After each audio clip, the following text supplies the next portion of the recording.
Leader of the Scottish Conservatives have said it is understandable that people are protesting outside of asylum hotels in parts of Scotland.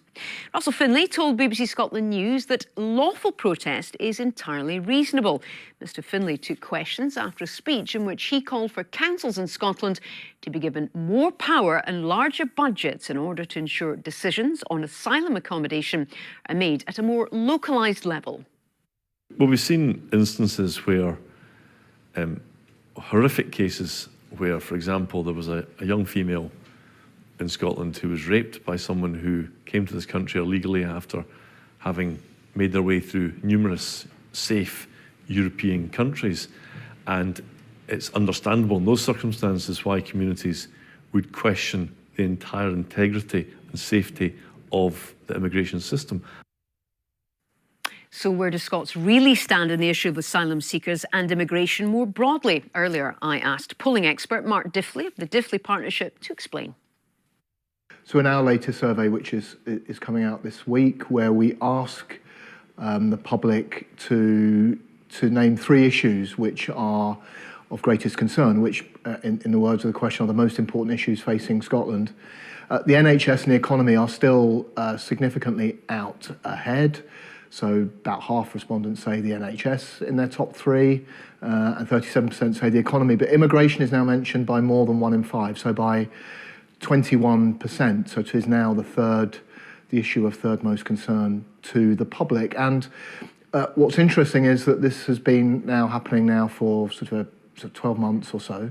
So if we go back to the middle of 2023, so only about 2 years ago, the equivalent question, only 4% of the population mentioned immigration as amongst their top 3 concerns. So you can see that in that last couple of years, concern about immigration has grown by about a factor of 5.